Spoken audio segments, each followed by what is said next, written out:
Bien-aimés dans le Seigneur, Shalom, je vous bénis tous dans le nom merveilleux de notre Seigneur Jésus-Christ.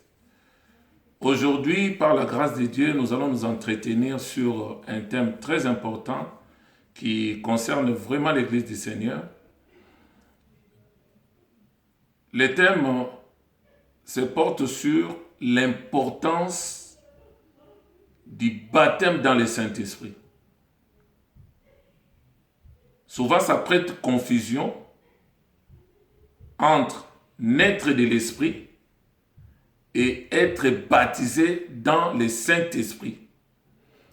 Ce sont deux expériences tout à fait différentes. Je m'explique. Nous étions tous péchés. Nous étions tous errants. Nous étions tous rebelles vis-à-vis de Dieu. La Bible dit, nous étions sans force. Romains chapitre 5 à partir du verset 6. Lorsque nous étions sans force, lorsque nous étions péchés, lorsque nous étions impies, c'est-à-dire on n'avait aucune notion du respect des choses sacrées de Dieu, lorsque nous étions ennemis de Dieu, au temps marqué, Christ est mort à la croix pour nous. C'est-à-dire Dieu prouve son amour envers nous en sacrifiant son propre fils à la croix, mourir pour les péchés de l'humanité tout entière. Donc, avant la mort et la résurrection de Christ, la nouvelle naissance n'était pas encore possible. Personne ne pouvait naître de nouveau. Raison pour laquelle, dans l'ancienne alliance, il n'y avait pas des enfants de Dieu. Il y avait des prophètes, des juges. Ils étaient des serviteurs de Dieu. Abraham, il était serviteur, en même temps ami de Dieu.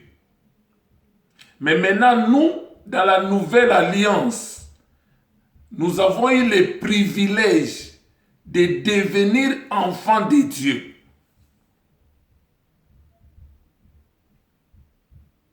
Maintenant, quand nous acceptons Christ comme Seigneur et Sauveur personnel, nous naissions de nouveau.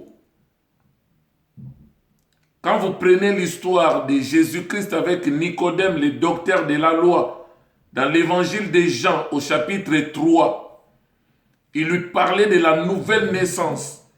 Si quelqu'un n'est pas né de nouveau, il ne peut pas voir le royaume, c'est-à-dire comprendre les mystères du royaume. Si quelqu'un n'est pas né d'eau et d'esprit, il ne peut pas entrer dans le royaume de Dieu. Or, nous savons que l'esprit et l'eau, c'est l'image de la parole et de l'esprit. Parce que la nouvelle naissance, c'est un acte créateur du Saint-Esprit au travers de la parole. Maintenant, une fois que la personne est née de l'esprit, la Bible dit au verset 8, ce qui est né de l'esprit est esprit.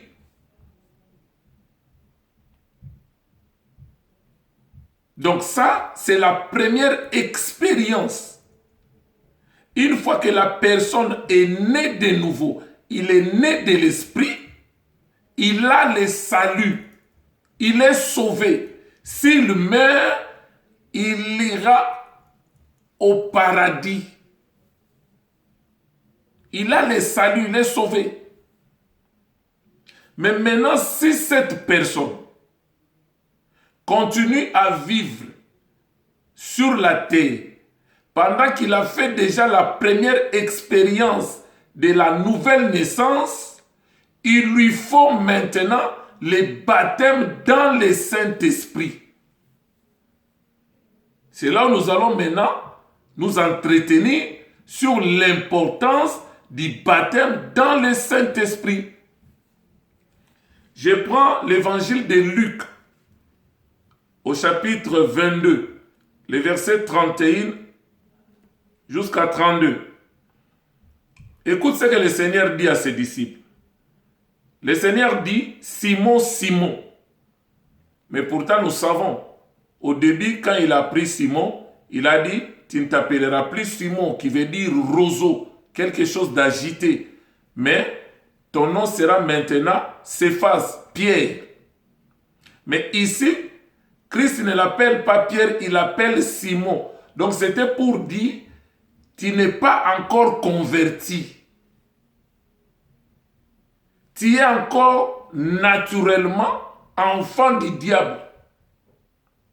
Tu es encore faible, sans force. Tu es encore impie. Tu es encore ennemi de Dieu.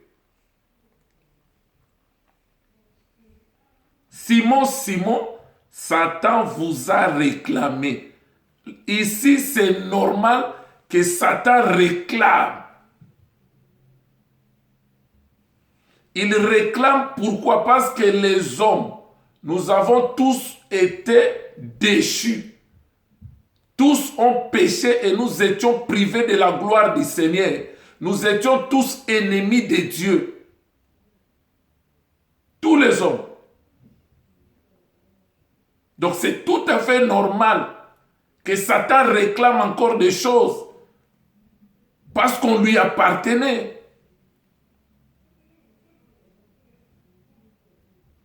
Satan vous a réclamé pour vous cribler comme le froment. Maintenant, écoute l'intercession de Jésus, verset 32. Mais j'ai prié pour toi. Jésus n'a pas prié pour tous les disciples que Satan réclamait, mais il a prié pour un seul, Pierre, Simon. J'ai prié pour toi, afin que ta foi ne défaille point. Donc, Christ nous montre l'importance de la foi. Parce que l'homme est sauvé par la grâce au moyen de la foi. Éphésiens chapitre 2, le verset 8.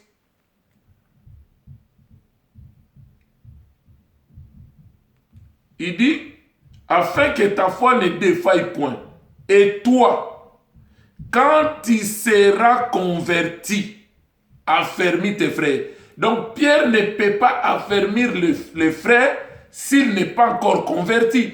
Maintenant ici, il utilise le verbe dans le futur simple. Quand tu seras converti. Donc il n'était pas encore converti.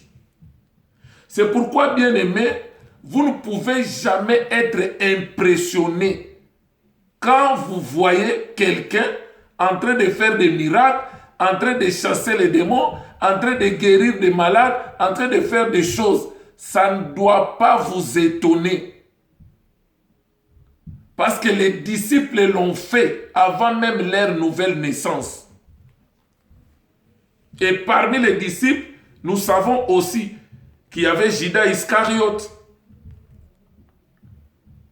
Un jour, lui aussi, il était dans la joie avec tous les autres. Nous avons chassé les démons, nous avons guéri les malades, les démons se sont soumis à nous. Christ a dit, ne vous réjouissez pas de ce que les démons se sont soumis à vous. Moi, j'ai vu Satan tomber comme un éclair, animé d'une grande colère. Mais réjouissez-vous de ce que vos noms soient écrits dans les livrets de vie.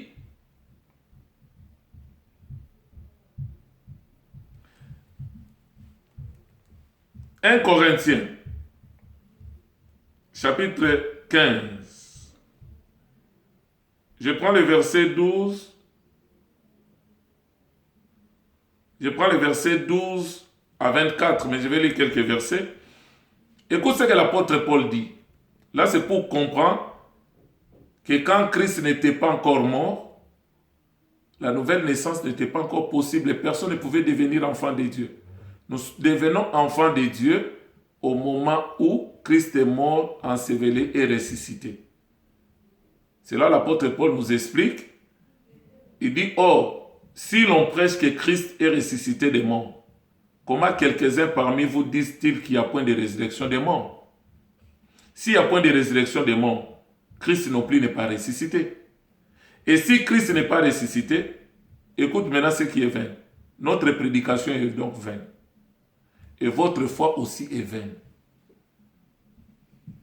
Il se trouve même que nous sommes des faux témoins à l'égard de Dieu, puisque nous avons témoigné contre Dieu qu'il a ressuscité Christ, tandis qu'il ne l'aurait pas ressuscité.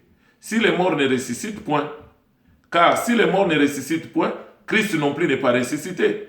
Et si Christ n'est pas ressuscité, votre foi est vaine et vous êtes encore dans vos péchés. Donc nous irons tous en enfer. Et par conséquent, aussi, ceux qui sont morts en Christ sont perdus. Et si c'est dans cette vie seulement que nous espérons en Christ, donc nous sommes les plus malheureux de tous les hommes. Mais maintenant, Christ est ressuscité des morts. Il est qui? Il est les prémices de ceux qui sont morts. Donc de la même manière, Christ est passé par la mort et il est sorti vainqueur. Cela enseigne que tous ceux qui seront morts en Christ, ils ressusciteront. 1 Thessaloniciens 4, le verset 16 à 17. Christ, notre prémisse. Verset 21. Car puisque la mort est venue par un homme, qui a amené la mort? Adam, quand il a chuté dans le jardin d'Éden, le virus de la mort est entré et nous tous, nous sommes déchus de la grâce, privés de la gloire du Seigneur. Nous tous, nous avons le virus du péché adamique et nous étions tous candidats en enfer. Maintenant, il dit, c'est aussi par un homme qu'est venue la résurrection des morts. Comme tous meurent en Adam, de même aussi tous revivront en Christ, mais chacun en son rang, Christ comme prémisse, puis ceux qui appartiennent à Christ lors de son avènement. Donc là, l'apôtre Paul voulait nous montrer l'importance de la résurrection. Donc quand Christ est mort, l'affaire n'était pas encore réglée. Quand il a été enseveli, les problèmes n'étaient pas encore réglés. Mais quand il est sorti, il est ressuscité d'entre les morts, c'est là où la chose a été réglée. C'est là où la nouvelle naissance est devenue possible. Et vous allez voir, les disciples n'étaient pas encore convertis pendant que Christ était vivant. Mais quand Christ est mort, il est ressuscité. La Bible dit dans Jean, Évangile de Jean chapitre 20, les versets 19 à 23, Jésus-Christ est apparu aux disciples après sa résurrection. Il parlait des choses qui concernaient le royaume. Et après, la Bible dit, il souffla sur les disciples, leur disant, recevez l'Esprit. Et ils ont reçu l'Esprit. C'est en ce moment-là que les disciples de Jésus étaient nés de nouveau. Là, Judas Iscariote n'était plus là. Il était déjà mort. Maintenant, le jour où Christ est venu, il a soufflé sur les disciples. Recevez l'Esprit. Il y avait une absence remarquée. Thomas n'était pas là. Et l'absence de Thomas est prophétique. Parce que Thomas représentait tout un peuple, Israël. Donc c'est pour dire, au moment où Christ est entré, c'était là l'église. Ils sont nés de nouveau. Maintenant, il a fini avec l'église. Parce que pour venir voir Thomas, il est venu le 8e jour. Or, les 7 premiers jours, c'est réservé à l'épouse du Seigneur. Quand vous prenez Apocalypse chapitre 2, chapitre 1er, chapitre 2, chapitre 3, on nous parle de Jésus-Christ qui marche au milieu de 7 chandeliers d'or. Et on nous dit les 7 chandeliers d'or, ce sont les 7 églises. Et quand vous arrivez au chapitre 2, chapitre 3, on nous parle des différentes églises de l'Asie mineure. Les 7 églises d'Asie mineure, là nous voyons la marche de l'église vers la perfection. Maintenant, vous allez dans 1 Roi chapitre 7 par là, on nous parle du trône de Salomon. Mais maintenant, pour arriver au trône, il y avait 6 marches. Le trône se trouvait maintenant au niveau de la septième marche. Donc, au moment où Salomon, qui était le type de Christ, quand il devrait monter la marche pour aller vers son trône, il tournait le dos au peuple. Or, le peuple qu'il a tourné dos symbolise Israël. Au moment où ils ont rejeté Christ, la Bible dit dans l'évangile de Jean, au chapitre 1er, il est venu chez les siens, Israël, les siens ne l'ont point reçu, ils l'ont rejeté. Maintenant, il doit tourner le dos pour aller vers un autre peuple qui n'était pas son peuple, qui ne le cherchait pas. C'est nous les gentils, c'est nous les nations. Il tourne vers nous maintenant. Donc, pendant qu'il est en train de gravir la marche, nous sommes en train de voir la marche de l'Église vers la perfection. Et pendant tout ce temps, le roi Salomon a tourné le dos au peuple, qui est Israël, son peuple. Maintenant, au moment où il finit la 6e marche, il monte sur la 7e, il arrive sur son trône. Maintenant, que doit faire le roi? Maintenant, le roi doit tourner maintenant les regards pour voir le peuple qu'il avait tourné dos pendant les 7 marches. Le temps de la grâce, la dispensation de l'Église. Et quand il tourne, c'est pour la restauration d'Israël, son peuple. C'est là où Thomas, quand il est venu, on lui a dit, le Seigneur était là, il dit, jamais, pour que j'accepte, je dois voir les marques et introduire mes mains. Et quand Christ est venu le 8e jour, ce n'était pas pour les autres, c'était pour Thomas. Il dit, Thomas, viens et introduis tes mains. Je suis le même. C'est là où Thomas a eu la révélation de Christ. Il dit, oh mon Seigneur, mon Dieu. C'est là où Israël, les écailles vont tomber de leurs yeux et ils vont reconnaître celui qu'ils ont percé. C'est pourquoi Zacharie 12, 10 à 12 avait déjà prophétisé. Quand ils tourneront les regards vers celui qu'ils ont percé, ils vont comprendre qu'ils avaient commis une erreur de rejeter le Messie parce que c'était leur sauveur.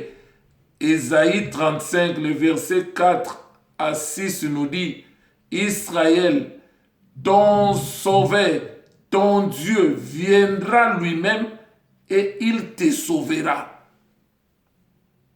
Et au moment où ils vont reconnaître, ils vont pleurer amèrement comme on pleure sur les fils aînés. Ça sera un deuil national, la restauration finale d'Israël. Et vous allez le voir aussi dans l'évangile de Jean au chapitre 19, le verset 37. Donc c'est pour comprendre cette vérité. Quand quelqu'un accepte Jésus-Christ comme Seigneur et Sauveur personnel, il est sauvé. Il a le salut. S'il meurt, il va au ciel. Mais maintenant, si cette personne, après avoir expérimenté la nouvelle naissance, cette première expérience, aussi longtemps qu'il continuera à vivre sur la terre, il a besoin maintenant de la deuxième expérience, ce que nous appelons le baptême dans le Saint-Esprit. Pourquoi? Là, nous allons maintenant dans Actes au chapitre 1er. Les disciples étaient déjà nés de nouveau. Maintenant, Christ, au verset 4, comme il s'est trouvé avec eux, il leur recommanda de ne pas s'éloigner de Jérusalem, mais d'attendre ce que le Père avait promis, ce que je vous ai annoncé, leur dit-il. Car Jean a baptisé d'eau, mais vous, dans peu de jours, vous serez baptisés du Saint-Esprit. Voilà la deuxième expérience pour ceux qui sont nés de l'Esprit et qui continuent à vivre sur la terre. Alors les disciples réunis lui demandèrent, Seigneur, est-ce à ce temps que tu rétabliras le royaume d'Israël? Il répondit, ce n'est pas à vous de connaître les temps et les moments que le Père a fixés dans sa propre autorité. Verset 8. Mais vous recevrez une puissance, le Saint-Esprit survenant sur vous, et vous serez mes témoins à Jérusalem, dans toute la Judée, dans la Samarie, jusqu'aux extrémités de la terre. Donc c'est pour dire, tant que vous n'avez pas encore reçu le baptême dans le Saint-Esprit, ne faites rien. N'entreprendrez rien. Attendez la deuxième expérience. Maintenant, pourquoi le baptême dans le Saint-Esprit? Premièrement, c'est pour faire de nous ces témoins.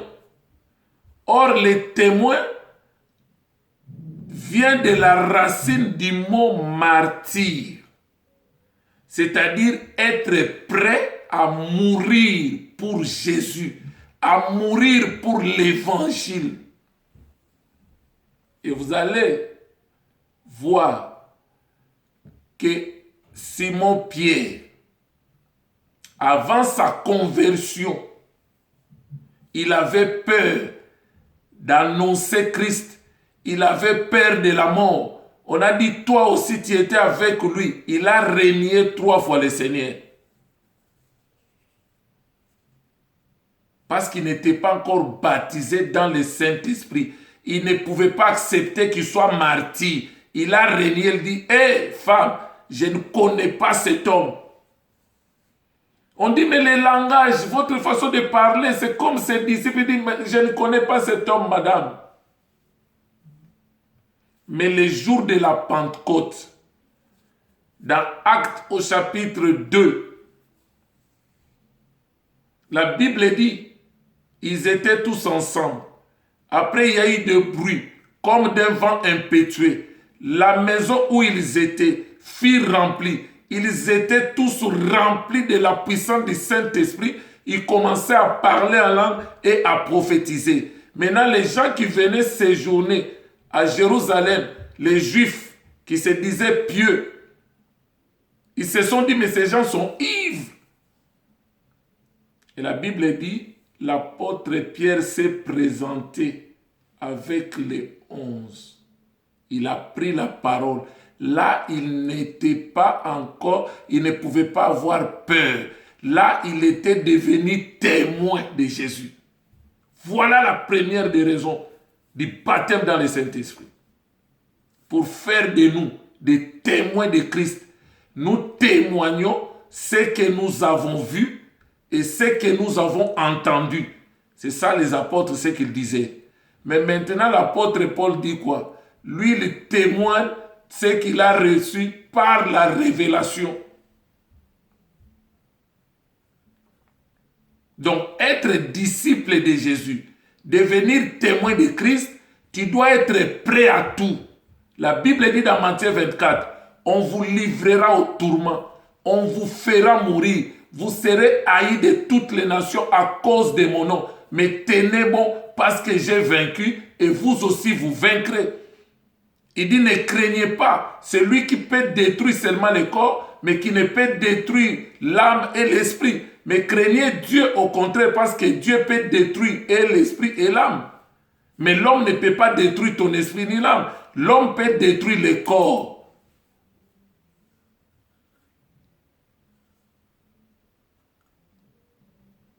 C'est pourquoi c'est lui qui ne veut pas être martyr. Donc au moment où tu reçois Christ, demande la mort. Mais si tu dois continuer à vivre, il te faut la deuxième expérience, le baptême dans le Saint-Esprit. Quand vous prenez tous les disciples de Jésus, ils étaient morts en martyrs. Dans Acte 7, Étienne a été lapidé.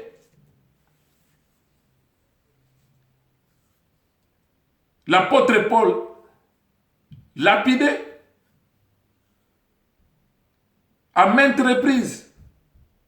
Simon-Pierre crucifié. Jean, emprisonné dans l'île de Patmos, on lui a crevé les yeux. Les autres, ils étaient sciés à cause de l'évangile. Et c'est lui qui n'est pas baptisé dans le Saint-Esprit. Quand il voit les dangers arriver, il va renoncer. Mais celui qui est baptisé dans l'Esprit, il doit aller à bout. Deuxième raison. Christ nous a sauvés pour qu'au travers de nous, qui continuent à sauver les autres, à dépeupler l'enfer. Mais vous ne pouvez pas accomplir la mission de Christ. Dans Matthieu 28, les versets 18 à 20. Quand Christ dit, allez partout dans le monde et faites de toutes les nations mes disciples, les baptisant au nom du Père, du Fils et du Saint-Esprit. Enseignez-leur à observer tout ce que je vous ai prescrit. Voici, je serai avec vous tous les jours jusqu'à la fin des temps. La mission suprême de Matthieu 28. Allez, nous voyons l'évangélisation. Allez gagner le monde, dépeupler l'enfer. Et quand vous venez maintenant pour dépeupler l'enfer, pour gagner les gens au maximum, pour qu'ils viennent à Christ, là vous déclenchez automatiquement la guerre avec le monde des ténèbres, avec Satan et ses démons. Voilà pourquoi il nous faut les baptêmes dans le Saint-Esprit. C'est-à-dire, sans le baptême dans le Saint-Esprit, vous ne pouvez jamais accomplir la mission que Christ nous a confiée. Parce que la mission qu'il nous a confiée, c'est une mission spirituelle. Ce n'est pas charnel. Et lui-même nous avertit que sans moi, vous ne pouvez rien. Mais avec moi, vous ferez des exploits. Tout ce que nous pouvons faire, comme étant service, comme étant ministère, tout ce que nous allons remplir sur la terre, s'il n'y a pas l'assistance du Saint-Esprit, nous n'arriverons pas. Voilà pourquoi, quand nous allons tout accomplir, à la fin, quand nous rendrons compte que c'était le Saint-Esprit au travers de nous qui enseignait, qui délivrait, qui bénissait, qui faisait toutes ces choses-là, mais une fois couronné, nous allons encore lui poser la question, Seigneur, à quoi sert cette couronne? Parce que nous ne méritons rien. C'était le Saint-Esprit en nous qui opérait. C'est toi qui travaillais au travers de nous. Après, nous allons encore lui restituer ces couronnes-là pour dire, c'est toi qui mérites l'honneur, la louange, l'adoration, siècle des siècles, comme les 24 vieillards l'ont fait. Troisième raison, c'est pour nous conduire dans toute la vérité. La Bible dit dans Jean, l'évangile de Jean chapitre 16, le verset 13 à 15, il dit, quand le consolateur sera venu, il vous conduira dans toute la vérité. Il prendra tout ce qui est à moi et il vous annoncera. Donc, c'est-à-dire, nous devons être baptisés de l'Esprit. Parce que le baptême dans l'Esprit, dans le Saint-Esprit, dans l'Esprit, en réalité, c'est Dieu dans l'homme. C'est Dieu en nous. C'est là la Bible dit, Christ en nous, l'espérance de la gloire. Celui qui est en moi est plus fort que celui qui est dans le monde. Dans Galates 2:20, il dit, j'ai été crucifié avec Christ. Maintenant, si je vis, ce n'est plus moi qui vis, mais c'est Christ qui vit en moi.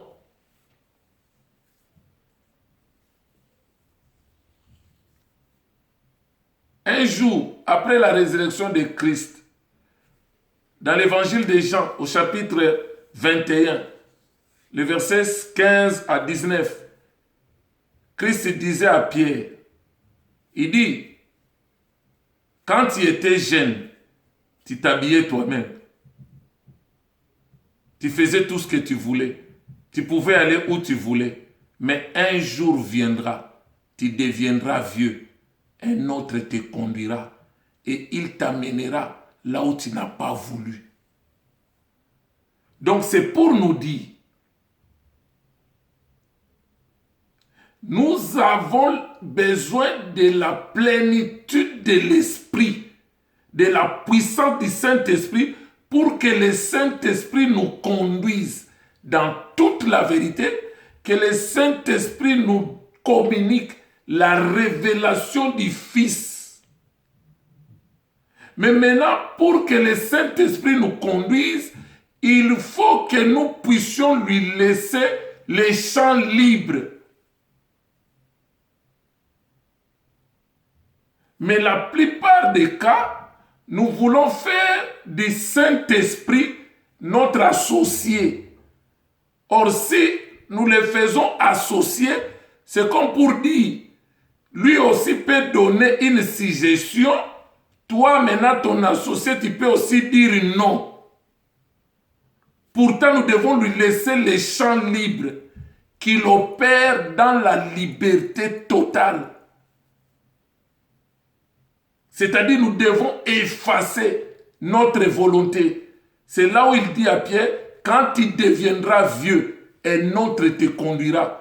Il te fera porter des vêtements que toi-même tu n'as pas voulu. Si tu veux aller à gauche, lui va t'amener à droite. Donc c'est pour dire, ta volonté sera inerte. Et ça ne restera que sa volonté. C'est lui maintenant qui te conduira comme il le veut. Et vous allez voir, quand vous prenez